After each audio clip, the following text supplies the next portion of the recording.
Estimados compañeros del Distrito Norte, a continuación vamos a revisar todo acerca del tratamiento de la sepsis obstétrica. Hemos tratado de, conjuntamente con mi compañero, el doctor Alex Doña, hacer un resumen de lo más puntual posible para un mejor entendimiento y una comprensión más fácil de todo el tema del tratamiento de la sepsis obstétrica. Continuamos. En el tratamiento es muy importante la reanimación inicial de la paciente. Sí, vamos a tener 4 objetivos principales que debemos cumplir en las 6 primeras horas de resucitación. Esto es una presión venosa central de 8 a 12 milímetros de mercurio, una presión arterial media que sea mayor o igual a 65 milímetros de mercurio, una producción de orina mayor o igual a 0.5 ml por kilo hora y una saturación venosa central del 70%. Estos objetivos han sido dados con un grado de recomendación 1C, según las guías internacionales de manejo de la sepsis severa y del shock séptico. Tendríamos que tener muy en consideración la hora dorada. ¿Qué es la hora dorada? La hora dorada es el tiempo que tenemos para poder establecer un diagnóstico oportuno y un tratamiento adecuado en nuestras pacientes, ¿sí? En esta hora deberemos tener una reanimación inicial, deberemos de hacer un reconocimiento temprano, oportuno de la paciente con síntomas de sepsis. Haremos una resucitación inicial agresiva, máximo en las primeras 6 horas. Y haremos una reanimación protocolizada, tan pronto como sea posible y sea reconocida la sepsis con su siguiente hipoperfusión tisular. Para ello nos basaremos en nuestro score mama, ¿sí? En el score mama, como todos sabemos, tenemos la puntuación de acuerdo a las características propias de cada paciente. Esta será basada en la frecuencia cardíaca, en la tensión arterial sistólica, la tensión arterial diastólica, en la frecuencia respiratoria, en la temperatura, en la saturación de oxígeno, en el estado de conciencia y en la proteinuria.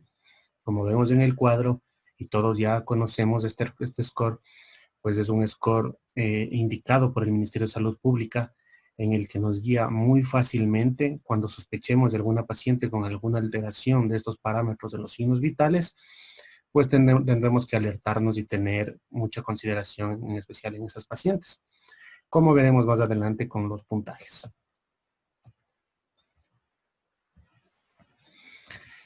Continuando con la reanimación inicial, pues es importante, como en toda paciente, realizar un examen físico completo.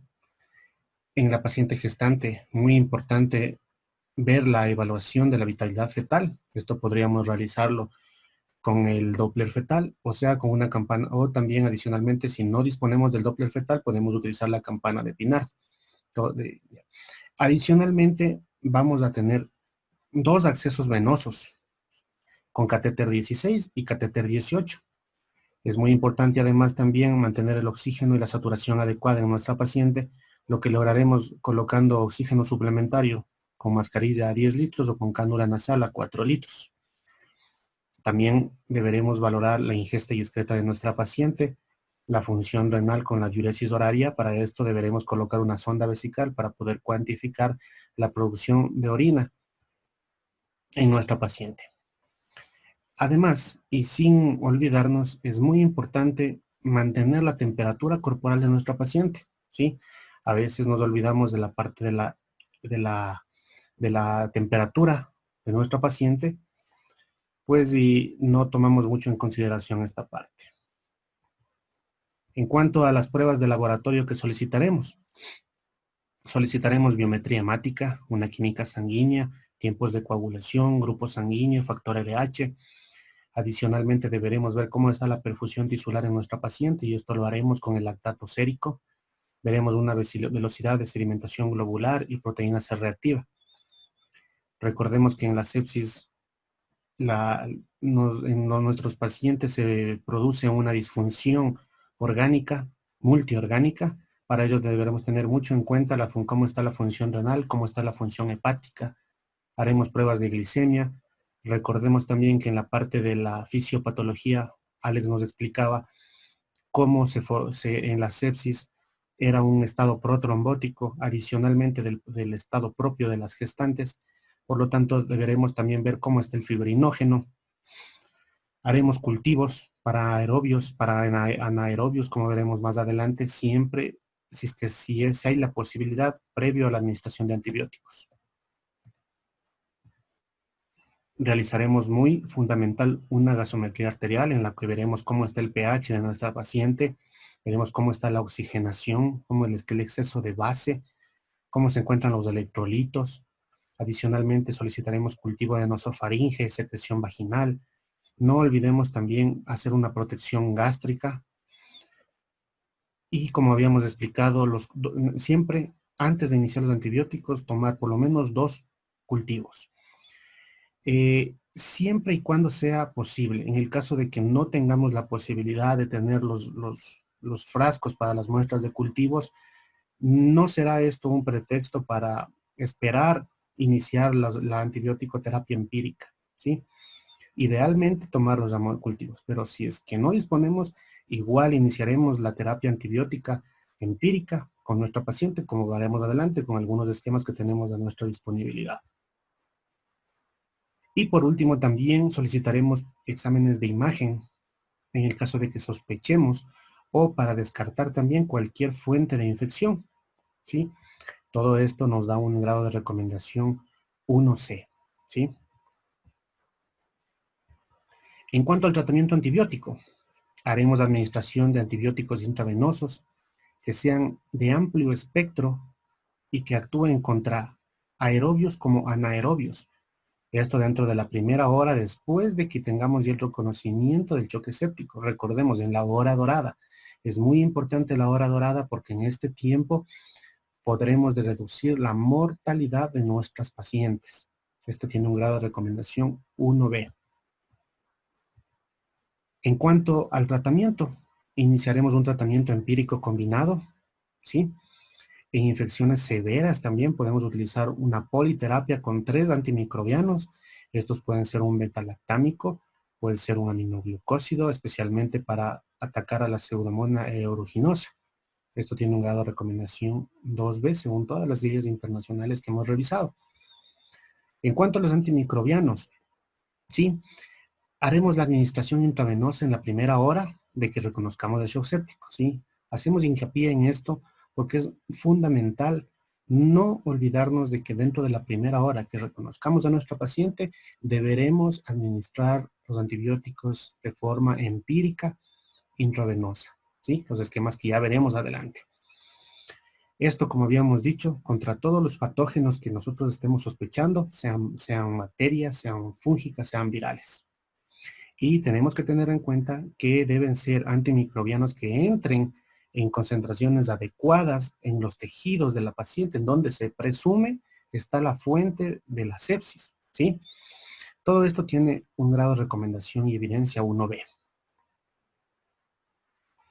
Entonces aquí tenemos los esquemas antibióticos que vamos a utilizar. Tenemos 3 esquemas que las guías del Ministerio de Salud Pública nos recomiendan, ¿sí? En la última revisión de la implementación de la disminución de la mortalidad materna, SCORE Mama y claves obstétricas, en el año 2017 fue la última actualización y adicionalmente hemos también revisado actualizaciones a nivel de las guías internacionales de ginecología y obstetricia. Entonces, el primer esquema va a ser penicilina, 5 millones de unidades intravenosas cada 4 horas, más clindamicina, 900 miligramos intravenoso cada 8 horas, o en su defecto metronidazol 500 miligramos intravenosos cada 8 horas, más gentamicina a dosis de 1.5 miligramos kilogramo dosis inicial, y luego gentamicina 1 miligramo kilo intravenoso cada 8 horas como dosis de mantenimiento. En cuanto al segundo esquema, tendremos ampicilina más sulbactam 3 gramos intravenoso cada 6 horas, más clindamicina 900 miligramos intravenoso cada 8 horas, más gentamicina 1.5 miligramos por kilo en dosis inicial de ataque, y luego gentamicina a 1 miligramo kilogramo intravenoso cada 8 horas.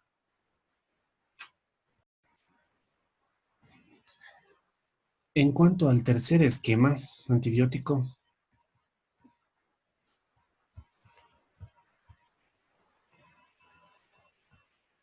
Tenemos ceftriaxona 1 gramo intravenoso cada 12 horas, más metronidazol 500 miligramos intravenoso cada 8 horas, o en su defecto clindamicina 900 miligramos intravenoso cada 8 horas. En cuanto al control de la fuente, es muy importante que siempre encontremos el diagnóstico, con un diagnóstico anatómico específico la infección de nuestro paciente. ¿Por qué? Debemos eliminar esta fuente, ¿sí? Debemos hacer una intervención, sea esta clínica o quirúrgica, para lograr controlar la fuente que nos está produciendo esta sepsis obstétrica, ¿sí? Esto dentro de las primeras 12 horas del diagnóstico. Esto es muy importante, ya que de esta manera podremos frenar el avance de esta infección. Esto tiene un grado de recomendación 1C. Ahora, en cambio, vamos a ver acerca de la terapia hídrica o la fluidoterapia, ¿sí? El tratamiento con fluidos para la sepsis es sumamente importante, debido a que sabemos que en la sepsis va a haber una hipoperfusión y va a haber una disminución de la tensión arterial. Entonces es muy importante que mantengamos la tensión arterial media de nuestra paciente, como habíamos visto, que estos valores estén sobre 65 milímetros de mercurio. Para ello, utilizaremos cristaloides como la opción inicial de fluidos en la reanimación en la paciente con sepsis severa o con un shock septicemia. Hemos tenido siempre la controversia entre utilizar cristaloides versus coloides. Las últimas evidencias nos han indicado que el uso de cristaloides es el indicado en la terapia de resucitación con fluidoterapia. Tiene mejores recomendaciones, tiene mejores resultados, está con más facilidad a nuestro alcance y tiene menos costo en la parte económica, ¿sí? ¿Cómo vamos a hacer esta restitución de líquidos? Como habíamos visto, debemos usar cristaloides. En nuestro caso, el cristaloide que tenemos a nuestra mano, el lactato de Ringer. Esto tiene una evidencia 1B. Deberemos intentar mantener la presión venosa central mayor o igual a 8 milímetros de mercurio. Esto lo podemos lograr con la administración de 30 ml por kilo de peso de cristaloides. Esto tiene una evidencia 1C. Adicionalmente también podemos administrar un litro de cristaloides o 300 a 500 ml de coloides también en 30 minutos. Esto tiene una evidencia 1B. ¿Por qué nombramos aquí el tema de los coloides? Pueden existir centros de salud, centros hospitalarios en los que no tengamos a nuestra disposición cristaloides, pero podemos tener coloides. En este caso, pues obviamente, de acuerdo a nuestra disponibilidad, utilizaríamos los coloides, ¿no? Pero como repetimos, la evidencia indica que el uso de los cristaloides es la primera opción. En cuanto a pacientes que han perdido sangre o que tienen niveles de hemoglobina inferiores a 7 gramos de decilitro, deberíamos también hacer una transfusión de concentrados de glóbulos rojos con el objetivo de mantener la hemoglobina mayor a 7 gramos de decilitro, ¿sí? Esa tiene un grado de recomendación 1B. En cuanto a los vasopresores, pues bueno, estos medicamentos ya más utilizados a nivel hospitalario, especialmente en las unidades de cuidados intensivos, nos van a servir obviamente cuando la tensión arterial no responde a la fluidoterapia. En este caso, el grado de recomendación 1A es la norepinefrina, como un vasopresor de primera elección. Podríamos también añadir norepinefrina en dosis de 0.03 unidades por minuto, con el intento de mejorar la presión arterial media y disminuir un poco la administración de la norepinefrina. Eso tiene un grado de recomendación 1B. En cuanto a los fármacos inotrópicos, los fármacos inotrópicos los vamos a utilizar cuando tengamos una disfunción miocárdica, ¿sí? Cuando mantengamos signos de hipoperfusión. A pesar de que hemos logrado un volumen intravascular adecuado con los cristaloides, hemos logrado una adecuada presión arterial media, pero sin embargo realizamos una gasometría arterial, realizamos pruebas de saturación de oxígeno y vemos que la saturación a nivel tisular es baja. En estos casos debemos utilizar también inotrópicos como es la dobutamina, a dosis de 20 microgramos por kilo minuto. Como repetimos, esto más a nivel ya hospitalario, a nivel de principalmente de cuidados intensivos, ¿no?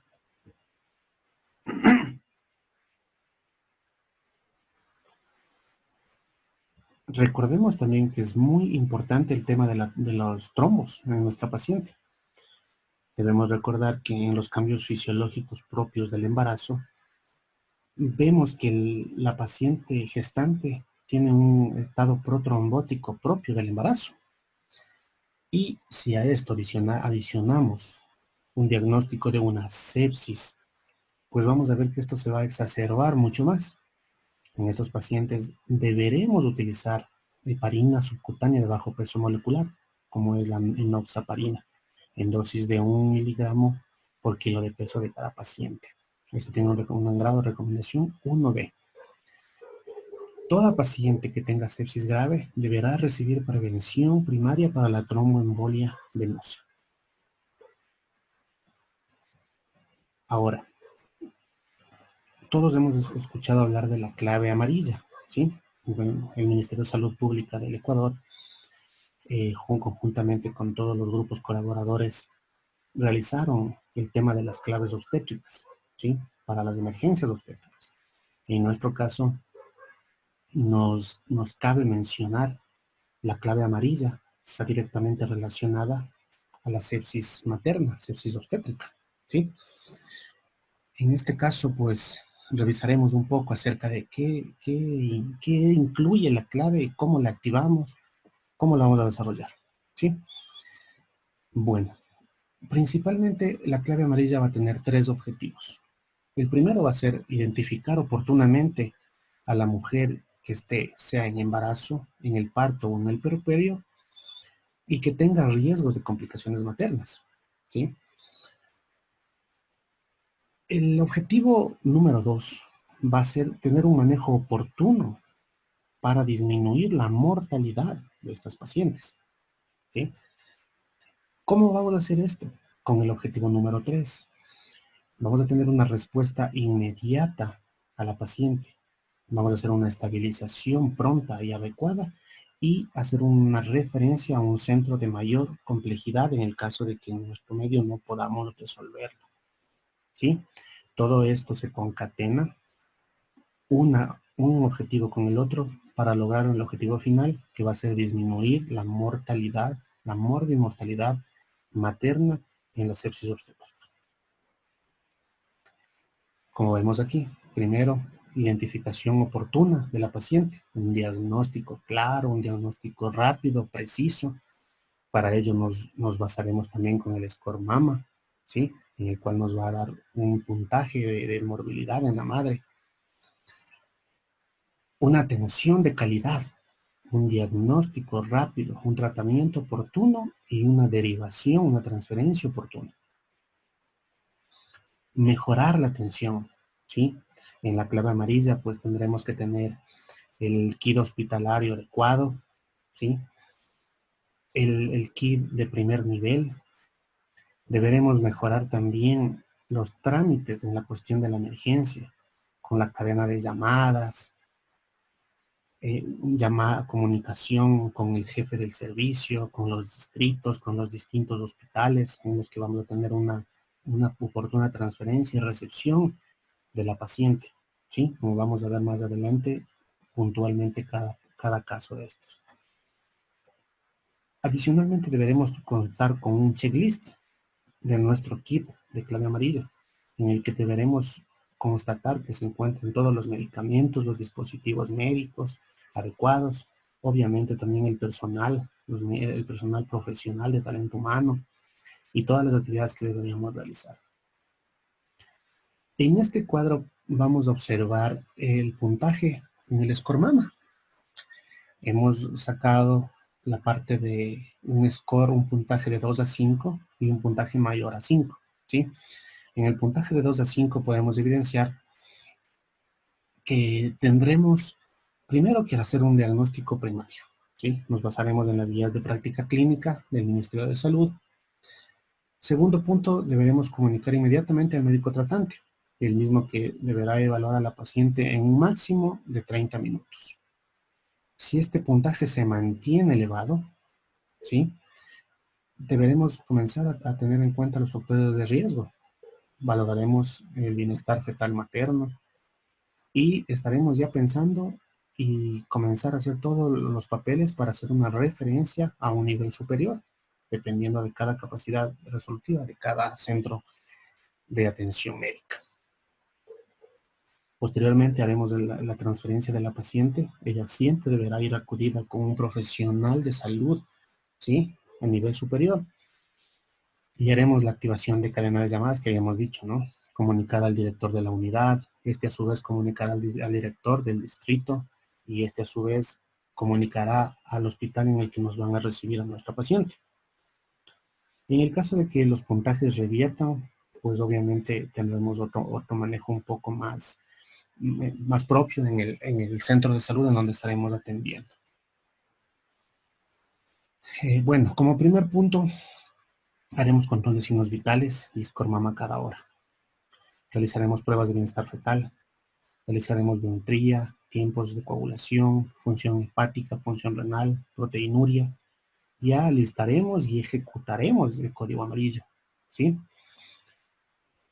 Esto en el puntaje de 2 a 5. Cuando tengamos un puntaje mayor a 5, básicamente haremos casi los mismos puntos que realizamos anteriormente, ¿sí? Control de signos vitales y score mama cada 30 minutos, ya no cada hora, ahora cada 30 minutos.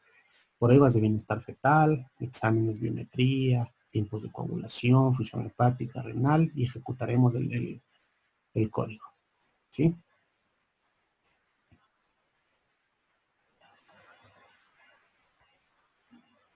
En cuanto a la conformación de los equipos para implementar esta clave, deberemos saber que necesitaremos por lo menos 3 profesionales de salud, si contamos en una unidad de tipo C y un hospital. En el caso de que nos encontremos en una unidad tipo A, tipo B o un puesto de salud, al menos necesitaremos 2 profesionales para poder lograr la clave amarilla. Cuando dispongamos de 3 profesionales, el coordinador se colocará a la cabeza de la paciente. El segundo profesional se colocará a la altura del útero de la mujer y el tercer profesional a nivel de los brazos. En el caso de la unidad de tipo A y tipo B, pues solo se colocará a nivel del útero y a nivel de los brazos. Entonces aquí tenemos el diagrama de la clave amarilla, en el que tenemos el acrónimo DER, que nos va a significar primero diagnosticar, estabilizar y referir. Cualquier paciente que nos llegue con signos o síntomas de una sepsis, de primera mano deberemos hacer un diagnóstico rápido y oportuno. Una vez que tengamos el diagnóstico, estabilizaremos a la paciente con todo lo que hemos visto. Y como tercer punto, referiremos a la paciente a un centro de mayor complejidad, ¿sí? Entonces el coordinador, como habíamos visto, va a estar ubicado a la altura del útero, ¿sí? Él va a activar el DER amarillo y va a dar las directrices al resto del equipo. Va a evaluar el estado de conciencia de la paciente, va a diagnosticar y va a ordenar la aplicación de medicamentos necesarios, ¿sí? Sea esto para la paciente que tenga una pielonefritis, un aborto séptico, una coriomionitis o cualquier otro tipo de infección. Para eso utilizaremos todos los esquemas médicos y antibióticos y de fluidos que habíamos realizado anteriormente. Verifica además que los asistentes cumplan todas las funciones. Va a definir el lugar a donde vamos a referir a nuestra paciente y va a hacer la comunicación con la debida anticipación. Adicionalmente, me informará a los familiares sobre la severidad del caso y la conducta a seguir posterior después a que la paciente ya se haya estabilizado. En cuanto a las funciones del asistente 1, Recordemos que él va a estar ubicado en la cabecera del paciente. Él anotará todos los eventos que realicemos. Va a hacer una reevaluación del estado de la conciencia y si es que hubiese alteración del sistema nervioso central, nos comunicará. Va a monitorear todos los signos vitales: presión arterial, frecuencia cardíaca, temperatura, frecuencia respiratoria, diuresis, Glasgow, ¿sí? Colaborará también en la realización de procedimientos, mantendrá una vía aérea permeable. Esto lo lograremos con hiperextensión de la cabeza, aspiración de secreciones si las hay, colocación de cánulas, oxígeno. Adicionalmente también tendrá a su mano el kit del código amarillo con todos los materiales necesarios que sean para esta paciente, ¿sí? Colocará también 2 vías intravenosas, una del número 14 o puede ser también un número 16. Y adicionalmente tomará las muestras sanguíneas de los 3 tubos, lila, rojo y azul. También podrá realizar la prueba de coagulación junto a la cama. La prueba que todos conocemos: colocamos 3 ml de sangre de la paciente, sangre venosa de la paciente en un tubo con tapa roja y pues después de 30 segundos revisaremos cómo está la coagulación de la paciente, a ver si no tenemos algún tipo de alteración. Colocaremos también una sonda Foley número 14 o número 16 para medir la diuresis, la ingesta y la excreta. Recuerden que es muy importante tener la medición de la función renal, y esta, como habíamos dicho y recalcamos, debe ser mayor a 0.5 ml por kilo minuto. Adicionalmente, también va a registrar toda la medicación que estaremos administrando a la paciente. Y el tercer ayudante, en el caso de que sí lo tuviéramos, él tomará las funciones de un circulante. Nos alistará el kit amarillo, preparará a la paciente en el caso de que necesitemos una cirugía de urgencia, va a marcar todos los tubos con los nombres, los datos de la paciente, va a estar pendiente de que esas muestras sean procesadas, ¿sí? Alistará todo lo que el coordinador y enfermería le soliciten y también establecerá un contacto con la familia del paciente, según lo que se defina con coordinación.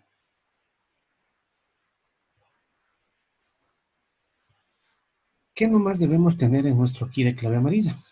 Recordemos que deberíamos tener un checklist de todos los materiales, insumos y medicamentos que deberían constar en nuestra clave. Pues vamos a hacer un recorderis rápido de todos los medicamentos e insumos que deberíamos tener en nuestra clave. Primero deberíamos siempre constar con un cloruro de sodio al 0.9%, ¿sí? Esto va a ser 2 fundas de cloruro de sodio de 1000 ml.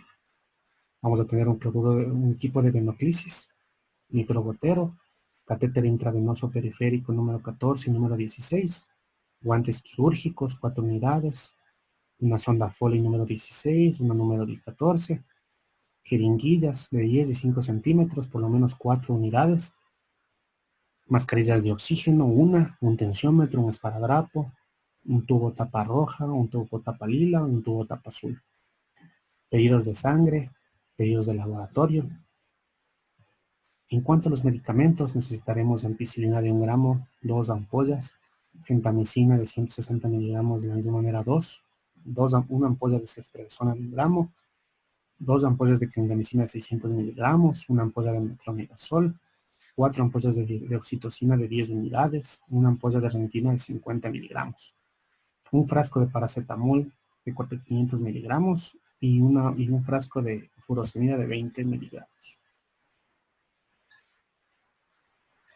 Estimados compañeros del distrito número 2, conjuntamente con el compañero doctor Alex Doña y bajo la tutela de nuestro distinguido doctor Javier de Barreneira, jefe del Servicio de Ginecología del Hospital Pablo Arturo Suárez, docente de la Pontificia Universidad Católica del Ecuador, hemos hecho esta charla pequeña, concisa, puntual, con el objetivo de fortalecer todos nuestros conocimientos en pro del bienestar y del mejoramiento del tratamiento oportuno, de la referencia oportuna, del diagnóstico oportuno de las pacientes, para de esta manera disminuir la morbimortalidad materna. Es un honor para nosotros haber contado con su presencia y agradecemos de antemano su ayuda. Esperamos haya sido para su beneficio esta charla. Muchas gracias.